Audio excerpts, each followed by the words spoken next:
Hello friends, welcome to Indian study पर आपका स्वागत है। दोस्तों, जैसा कि आप सभी लोग जानते हैं कि यूपी पुलिस कांस्टेबल का री एग्ज़ाम जो है वो आने वाले महीने में, जुलाई में या अगस्त में कभी भी हो सकता है, क्योंकि उत्तर प्रदेश के मुख्यमंत्री श्री योगी आदित्यनाथ जी ने बोला था कि आगामी 6 महीनों के अंदर हम एग्ज़ाम करवा लेंगे।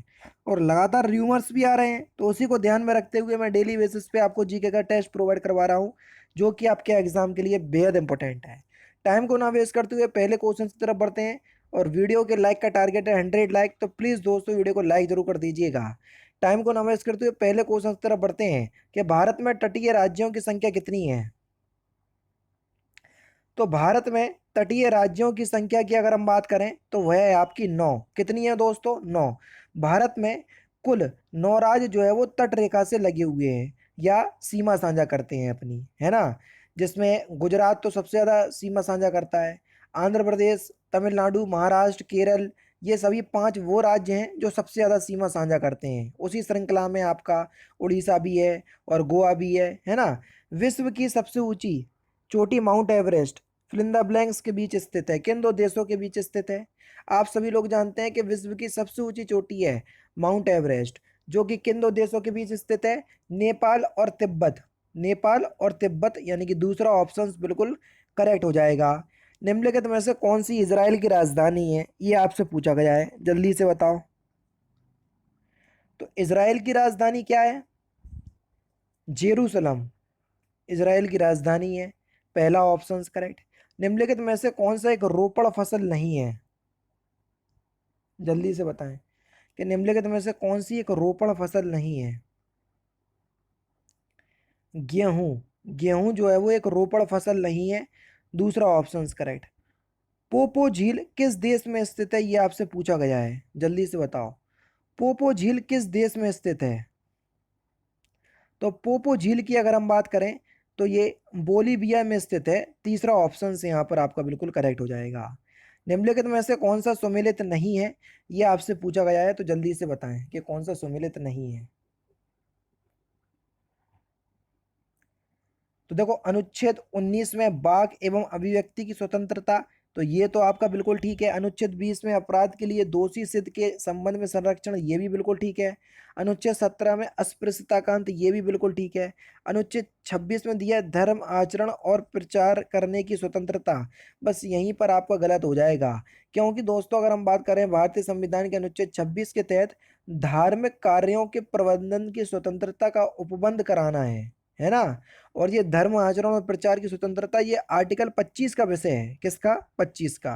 तो बस यही गलत है, चौथा ऑप्शन करेक्ट हो जाएगा। महाभियोग की प्रक्रिया के द्वारा फिल इन द ब्लैंक्स को उनके पद से हटाया जा सकता है। किन को उनके पद से हटाया जा सकता है? जल्दी से बताओ। महाभियोग की प्रक्रिया के द्वारा राष्ट्रपति को उनके पद से हटाया जा सकता है। दूसरा ऑप्शन करेक्ट। किसको? राष्ट्रपति को। नेक्स्ट क्वेश्चन के भारत के उपराष्ट्रपति का निर्वाचन एक निर्वाचक गण द्वारा किया जाता है, जिसके सदस्य होते हैं, जिसके सदस्य जो है वो संसद के दोनों सदस्यों के सभी सदस्य होते हैं, दोनों सदनों के, है ना। तो दूसरा ऑप्शन बिल्कुल करेक्ट हो जाएगा। भारत श्रीलंका समझौता कब संपन्न हुआ? ये आपसे पूछा गया है, जल्दी से बताओ। भारत श्रीलंका समझौता संपन्न हुआ कब? तो ये 1987 में संपन्न हुआ। तीसरा ऑप्शन बिल्कुल करेक्ट हो जाएगा। निम्नलिखित में से कौन सा कथन भारतीय अर्थव्यवस्था के संरचनात्मक परिवर्तनों के संबंध में सत्य नहीं है, यानी कि गलत है? कौन सा सत्य नहीं है? तो सही आंसर हो जाएगा सकल राष्ट्रीय उत्पादन में खनिज एवं उत्खनन का सापेक्षिक योगदान घट रहा है। ये गलत है, क्योंकि योगदान जो है वो बढ़ रहा है, ना कि घट रहा है। भारतीय रिजर्व बैंक अधिनियम 1934 की किस अनुसूची में अनुसूचित बैंकों को शामिल किया गया है? तो सही आंसर हो जाएगा आपका द्वितीय अनुसूची में। दूसरा ऑप्शन बिल्कुल करेक्ट हो जाएगा। निम्नलिखित में से कौन सा भारत में बेरोजगारी उन्मूलन के लिए उपचारात्मक उपाय नहीं है? जल्दी से बताओ।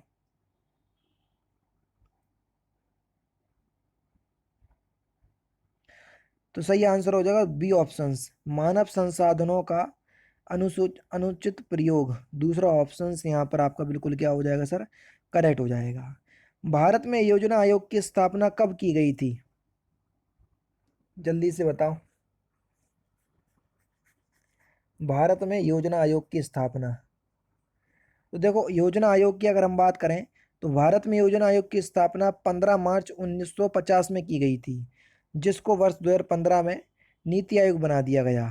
नेक्स्ट क्वेश्चंस के उत्तर प्रदेश का बीज प्रमाणीकरण ब्यूरो कहाँ स्थित है?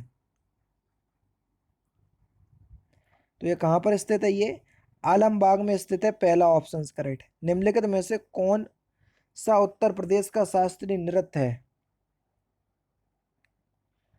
तो कथक उत्तर प्रदेश का शास्त्रीय नृत्य है, दूसरा ऑप्शन करेक्ट। उत्तर प्रदेश के किस शहर को ग्रास ऑन दी ईस्ट के नाम से जाना जाता है? किसको जाना जाता है? कन्नौज को, दूसरा ऑप्शन करेक्ट। उत्तर प्रदेश का निम्नलिखित में से कौन सा जिला माचिस उद्योग के लिए प्रसिद्ध है? माचिस उद्योग के लिए कौन सा जिला प्रसिद्ध है? बरेली, पहला ऑप्शन करेक्ट है ना। नेक्स्ट क्वेश्चन, जैसे दिया सलाई भी कहते हैं, निम्नलिखित में से कौन सा बुंदेलखंड का एक लोकप्रिय लोकगीत है? तो आहला बुंदेलखंड का लोकप्रिय लोकगीत है ना। तो दूसरा ऑप्शन बिल्कुल करेक्ट हो जाएगा। दशावतार मंदिर उत्तर प्रदेश के किस जिले में स्थित है? कई बार पूछा गया।